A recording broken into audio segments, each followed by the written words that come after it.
Okay, guys, welcome to part 2 of our Q&A with Darth Luiggi, also known as that's his alias. It's Louis Villasenor.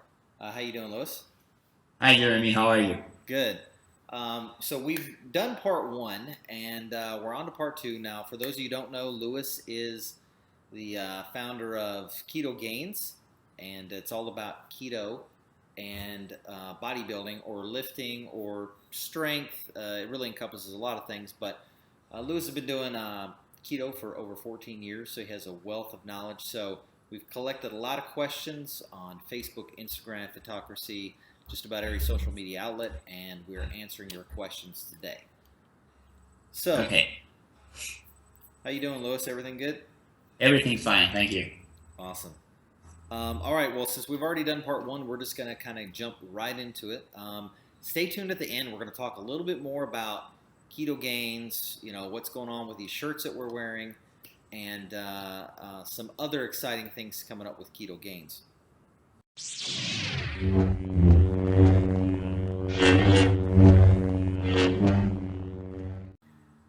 Okay, guys, so we're going to jump right into it. Louis, the first group of questions, these are all grouped together. So I'm just going to read them all because they all have to kind of do with the same thing, which is refeeds, carb cycling, CKD, and TKD. So hang on to your seats because we've got a few questions here. Refeeds and differences, carb refeeds, calorie refeeds. Another question is, could you guys also cover TKD, like how it works, why the extra carbs don't kick you out of ketosis for the next day? How do you know if you need to be TKD or stay SKD? Another one is TKD just for strength training, or does it work for endurance racing? So on race day, should you do TKD? What is your interpretation of fat adapted? People throw that term around a lot. How does TKD and CKD impact your fat adaptation? Do the regular carb loads prevent people from truly being fat adapted? Could you talk about your efficacy with intermittent fasting? Which I love. I'm just smiling because I love intermittent fasting. Specifically, insight on balancing intermittent fasting with TKD. Another one, for example, how do you shape your refeeding and fasting windows around a TKD program? And the last one is, I'd like to ask if you're intending to compete in bodybuilding.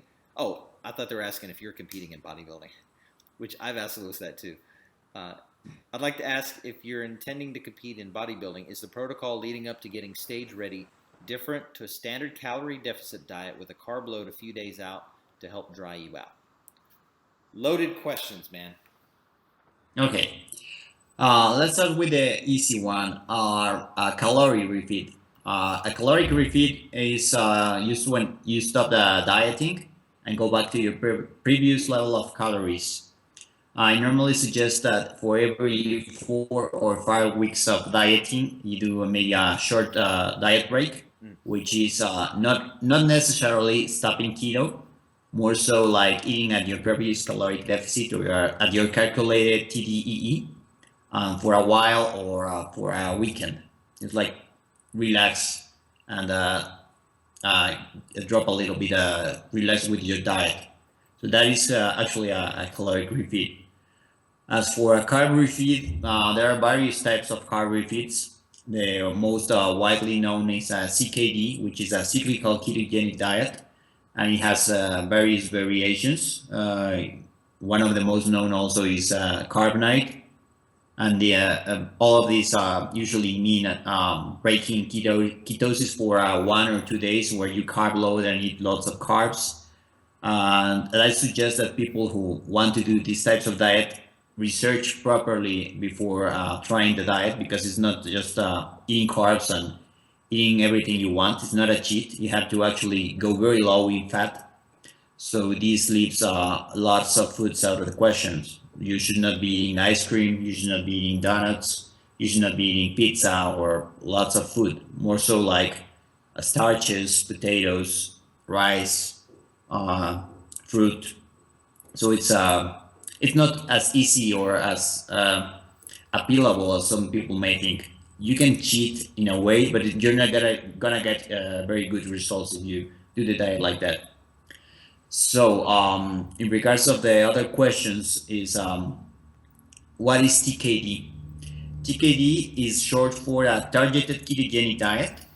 It's often not taken very serious because it seems like a mediocre or middle ground approach.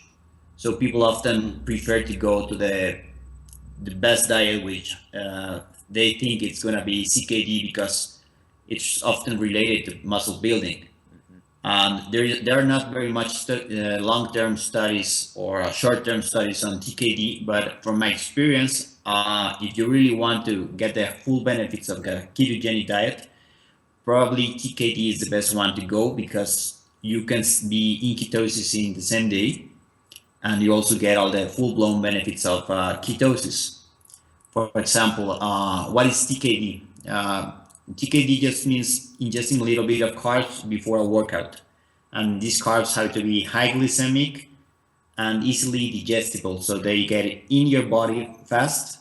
They help you during your workout, and very probably when you end up your workout or maybe an hour later, you'll be back in ketosis without really a problem. So, how will it with TKD help you for strength training? Well, it probably helps a little bit with glycogen replenishment. It will maybe help you lift 5 or 10 pounds more. It will maybe help you do 1 or 2 more reps. That over time helps you with muscle building, just as creatine works. The carbs do or may kick you out of ketosis for a while, but you'll be back in ketosis in no time. So there's nothing really to worry about. And how would a TKD or a CKD impact long-term ketosis? TKD, I don't think it will impact your long-term keto adaptation as much as a CKD. Anyway, it is suggested that you first adapt to a ketogenic diet for at least 8 to 12 weeks before trying any of the keto variations. A CKD will very probably hinder keto adaptation because you're not really staying in ketosis most of the time. Normally, when you do a CKD, you will do a carb load for 1 or 2 days, and then it takes you about 24 to maybe 48 hours to get back in full ketosis. So you'll be maybe 3 days a week or 4 days a week in keto, and maybe 2 or 3 out of keto.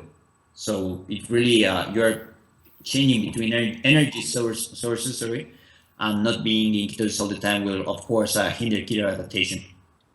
Yeah, that's what I was going to say. When you're doing TKD, if you're out of ketosis, it's a matter of hours. So when you look at the long spectrum, you're in keto 95, 98% of the time, whereas CKD, that could be much lower. It could be as low as, I don't know a percentage, but say maybe 30%, 40%. So also, most probably, people who are doing a Keto Gains version of a TKD diet, it's very little carbs, just a few carbs. It's about 12 to 50 grams of carbs before you train. So in the grand scheme of things, you're gonna be probably 40 grams of carbs a day. Supposing you are already keto adapted, you're gonna be still in ketosis even if you eat the carbs. yeah, and you and I both use Twin Labs MCT oil, which has about 12 grams of carbs. It's nothing. Yeah, it's really nothing, but it gives you that little boost. Exactly. For the workout. Yeah. So. And for the question regarding competing in bodybuilding with what protocol would be better, this is a very specific case where you actually want to carb load. We're not gonna get in the specifics about carb loading here, but if you're really interested in how it should be done, I suggest you get the Ketogenic Diet book by Lal McDonald, because you get a very great protocol on how to do the diet exactly. Yeah. For how you want to do it for contest prep. But yeah, you would have to go and first do a depletion and then carb load prior the contest. Gotcha. Yeah, he's pretty specific in that. So yeah, definitely exactly. read the book and you can get the details.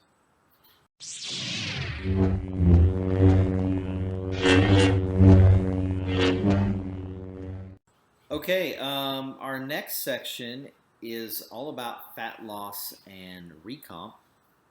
And first question, Lewis, is this it comes from a lady. She said, aside from Lewis and a couple others, I haven't seen many bodybuilders here. I'm 55. Excuse me, I'm 5'5", 42-year-old female, about 121 pounds, and 22% body fat, which I'd like to get to 18%. I'm afraid I will always be hungry if I transition totally to keto because it doesn't seem women my stats eat much. I'm used to eating 120, I think she's saying protein plus carbs. I see a lot of people losing weight, but many are starting out with a lot to lose. Can this diet lean me out and keep me from starving? I can't live on 1,200 calories a day. Well, I don't know just by the eye how many calories this person should be eating. I suggest you use the Keto Gains calculator to see how many calories you should be eating to fit your goals and your macro breakdown. But the great thing about keto is that you're not supposed to be hungry. Most people don't get hungry. So if your problem is just hunger, if you do keto for a while and really stick to it, hunger should not be an issue. And this is not just like something I'm babbling. It's something I experience every day, and I think a lot of people have had great results with the diet, especially because of this, because it's a diet you don't get hungry. Okay, Lewis, so next question. If you're cutting with reaching a specific amount of body fat percent as your goal, and you went down to almost having reached that desired body fat percent, but you feel like progress is getting slower and slower, should you reduce the calories a little more or just be patient and stick with the usual amount of calories to prevent muscle loss? So we know it's a lot easier to lose the first 40 pounds than it is sometimes even the last 10 pounds can take just as long. Do they need to drop calories? Do they need to switch it up or stick with the program? They should drop calories to a point. As you get lower in body fat, the harder and the slower is going to be. So you can either eat less or exercise more. And this will, of course, cause a lot of issues, stress, rise in cortisol, leptin, all the usual people, all the usual things people talk about and freak about. So suppose that you are already very lean, maybe a male trying to reach 8% or 7% body fat. It has to be, it's not something that you can explain very easily here. You have to see in context of the person asking the question. Mm-hmm. So yeah, we have a rough guideline in the FAQ of how much you can be actually losing without losing, how much body fat you can be losing per week without really risking too much muscle. But yeah, it really depends on the person. So yeah, mostly it's a thing about energy balance. Okay. The next one is, my questions would be along the lines of, why am I not shrinking? This is kind of similar to the one before. I quit weighing. I've been in keto since February. I only lost a few pounds, but more importantly, you'd think my pants would be falling off by now, but I'm the same size. I've been doing intermittent fasting for 3 weeks. She's doing a 14 to 16 hour fast. I'm 36, 204 pounds, 5'6", and she's about 40 to 42% body fat. No diabetes or ailments. She's on week 5 of strong lifts. I feel good. I just can't believe I haven't gone down a size or two. What gives? Where's my sweet spot? So she's been doing intermittent fasting, been doing keto, and she's not shrinking, and her clothes aren't getting any looser. This is a very specific question that it's going to be hard answering here without actually knowing the person and seeing more data. But just like this, what I would do is first check the actual food the person is ingesting. Is the person really weighing the food? Are the portions correct with reality? Maybe she thinks she's eating 100 grams of protein, where she's eating more or less. We don't know. Also, reevaluate calories and macros. Sees that she really is eating at a deficit. I also see that she is also doing strong lifts and lifting. So also that's an issue. She should not really be waiting, or maybe be a little more patient because of water retention. So we have to know more information about this person. Okay. And there is a way they can get help. And we're going to Yeah. talk about that a little bit later here towards the end to help you with those specific trouble spots. Last one in this section, Lewis, is in cycling calories, high on lift days, low on rest days. That's part of the Recomp program on Keto Gains. This person is asking, is that absolutely necessary for Recomp on keto? Do they have to recycle, or can they just stay the same?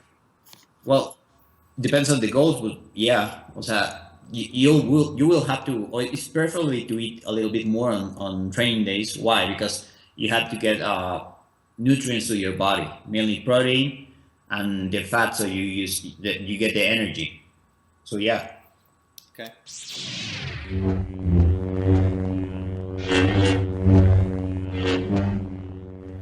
Okay, guys, we have 2 sections left here. The last one's going to be some really cool stuff, and this one as well.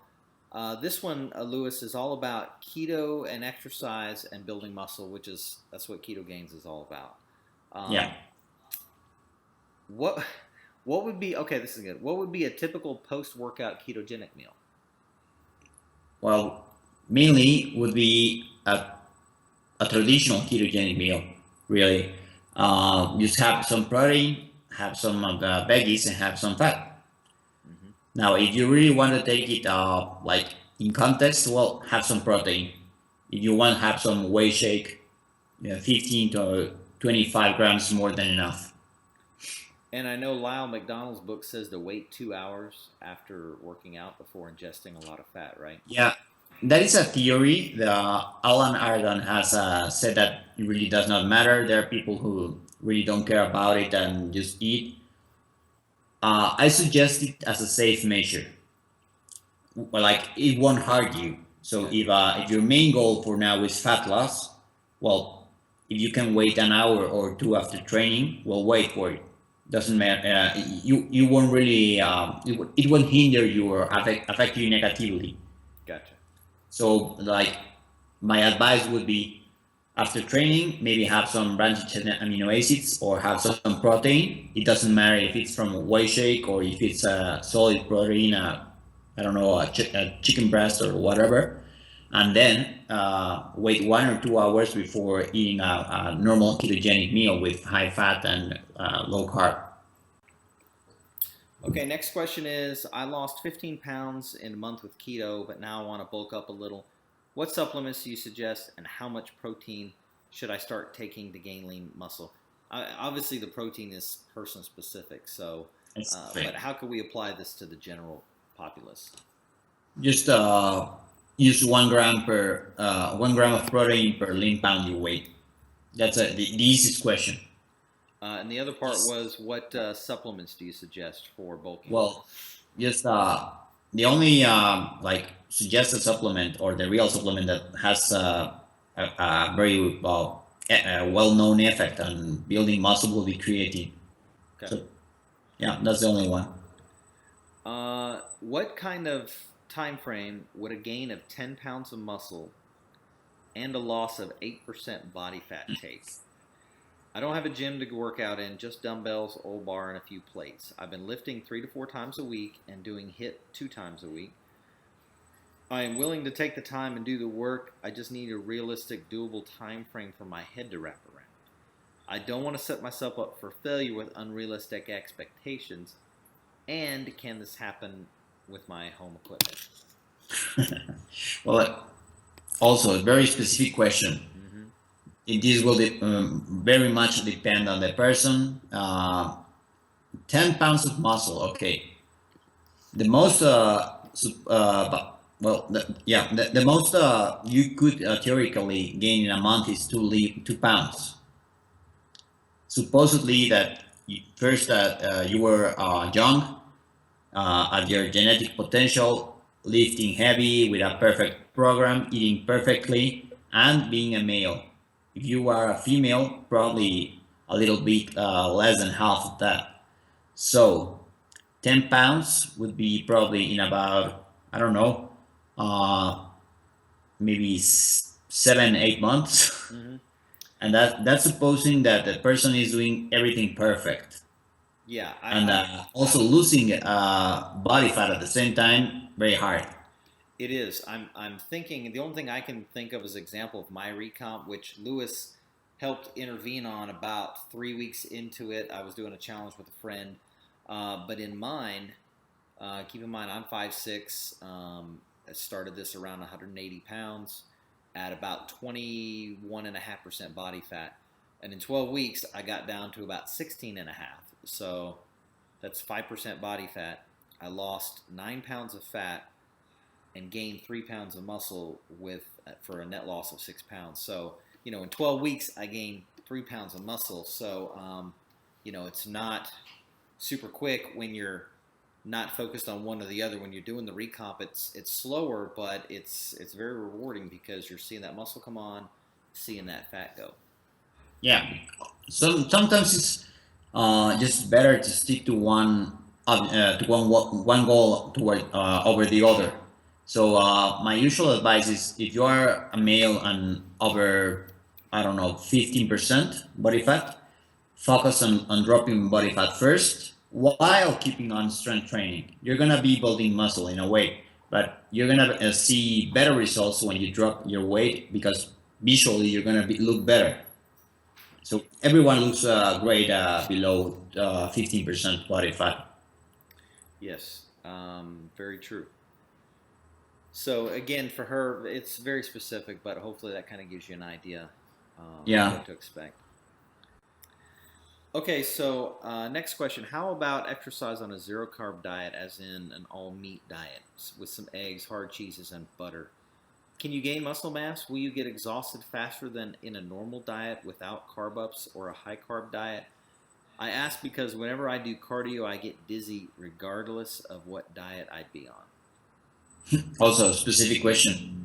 I think that the most important thing is electrolytes for starters, water intake, in regard to getting dizzy, right? And how big of a deficit this person is doing. So let's say that reveal electrolytes, calories, and water intake. And about can you grow muscle on a zero carb diet? Of course you can. It depends on adequate protein intake and adequate caloric intake. Mm-hmm. But yes, you can. Okay. Why is it? This is a similar question. Why is it when Yeah. people feel tired, dizzy, low energy on keto and nothing seems to help, exercise makes you feel better for days? What is happening to cause this? Well, supposing that the person is having adequate electrolyte levels, and the person is implying that they are feeling better because of exercise, probably due to endorphins. Yep. That's what I was thinking. I come from running background, so they always talk about that runner's high. I mean, those endorphins just ramp Yeah. up, and it's just a mood booster as well, Yeah. just making you feel better. Also, I personally prefer to start my day with lifting. The days I lift in the evenings, I don't feel alive, but that's me. It's like my way to kickstart the diet is with strength training. That's interesting. I may have to Yeah. try that Hmm. because I work out in the evening. So, Yeah. if in an SKD on a caloric surplus, is it possible to get a pump and look full? Yes, in a while. In a while, I mean, once you've been doing a keto diet for a while, and your body is already adapted to sparing glycogen and using fat as fuel. When you start a diet, it's normal to feel depleted and to feel less of a pump. But over time, it's really not important. Yeah, we've seen this come up a couple times where people think you're going to look flat and so forth, and it's just getting used to the diet. But once you're used to it, and your body starts to become fat adapted, everything gets back in line. Exactly, and this is one of the originators of the myth that you lose you lose muscle on keto, because when you start the diet and your muscles are glycogen depleted, there are two things that happen. One is that your muscles look smaller, and the other is that you lose a lot of strength in the gym. So the first thing that people think is that they lost muscle, but it's a myth. Yeah. Two more questions in this little section. What supplements can I take? This is similar. Can I take to bulk up? I already take BCAA and drink a low carb whey protein. I also take dextrose and several different vitamins. What other supplements do they need to take to bulk up? Just I think you to addressed bulk that. up, where you need calories, Yeah. protein, and just creatine maybe, and that's it. Yeah. I have been keto a little over 50 days, and I'm wanting to try the 5x5. I'm not really following any specific macros. What does he recommend I do? Follow Use the macros. Keto Gain calculator. That's the first Yeah. thing. I'm 5'3", went from 215 down to 193, and last time I checked my fat, it was over 15%. Any advice on lifting for a newbie would be great. Well, the first advice would be calculate your macros and follow your macros, and then, well, in the calculator you have that 5x5 program with videos. So just start follow them, or you can maybe ask the question in the forum and ask for form checks if you need more confirmation on that. But yeah, that's the first thing to do. And I'm glad you mentioned it. We should mention that maybe right here, since that's kind of the end of that section, is that we have a lot of new members on the Keto Gains site on Facebook that may not be aware of the Reddit side, and you can post your stats and so forth and get a lot of input from a lot of the other Keto Gains members there. Exactly.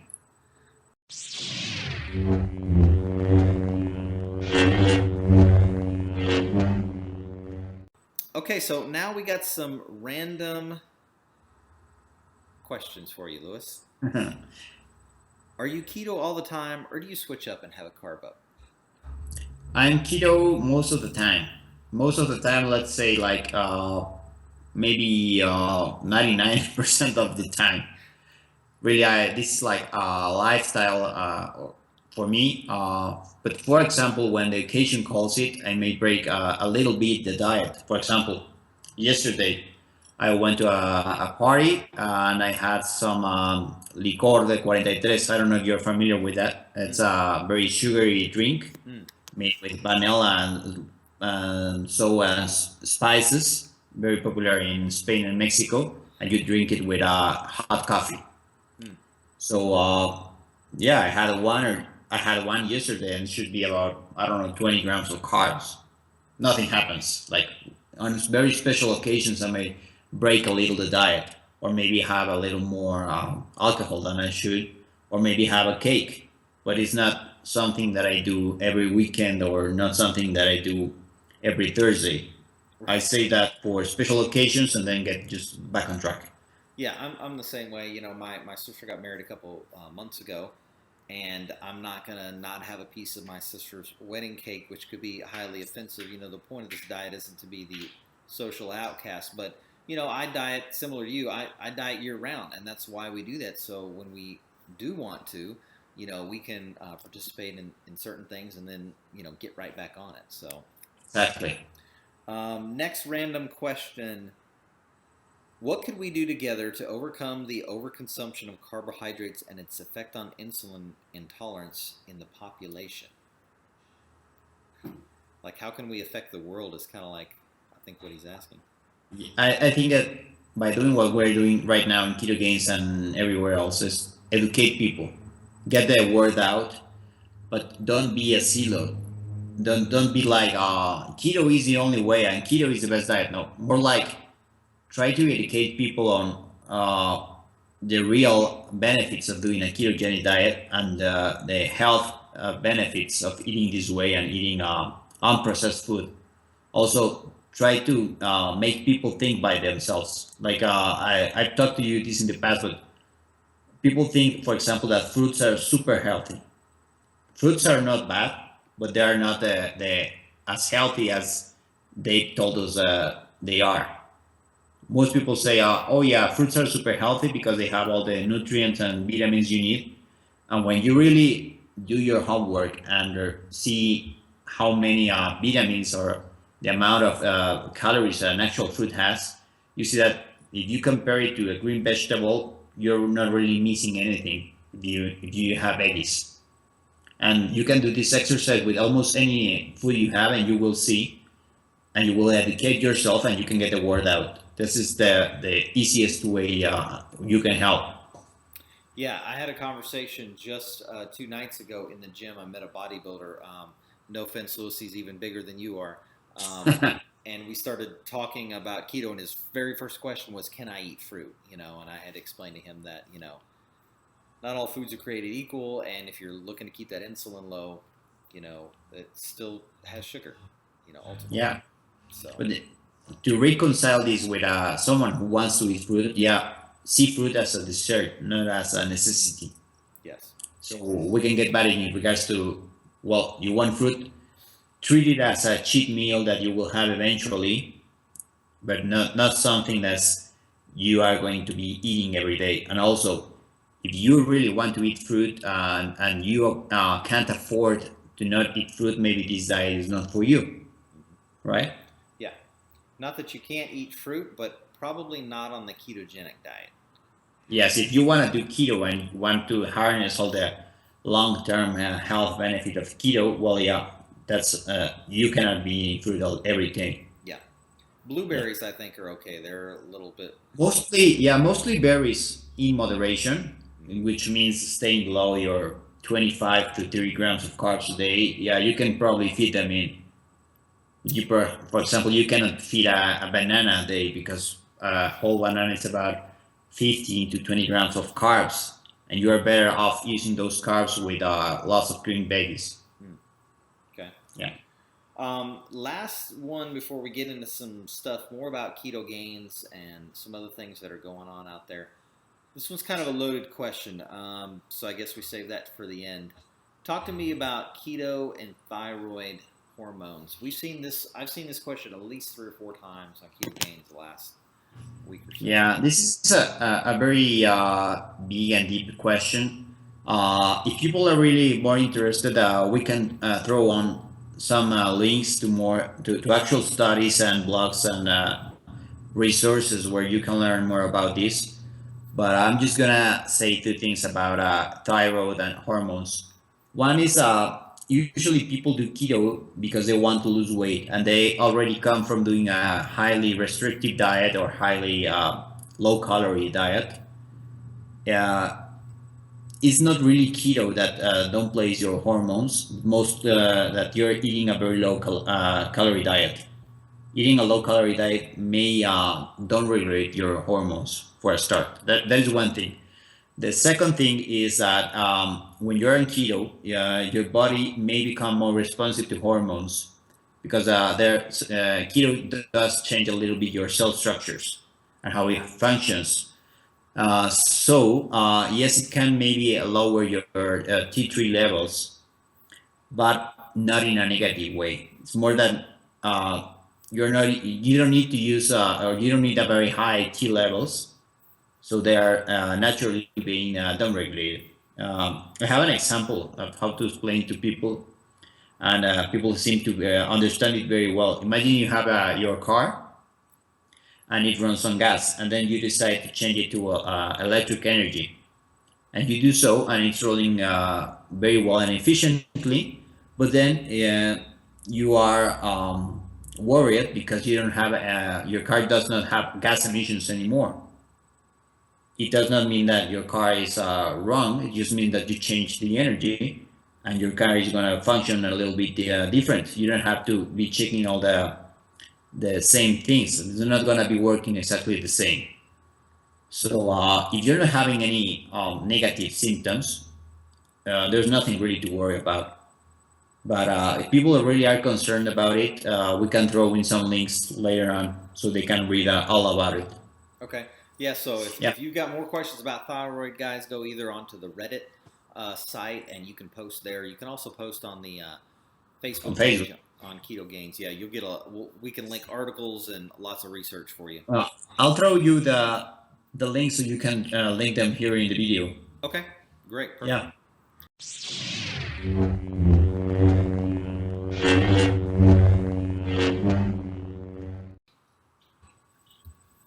Okay, so last couple things here.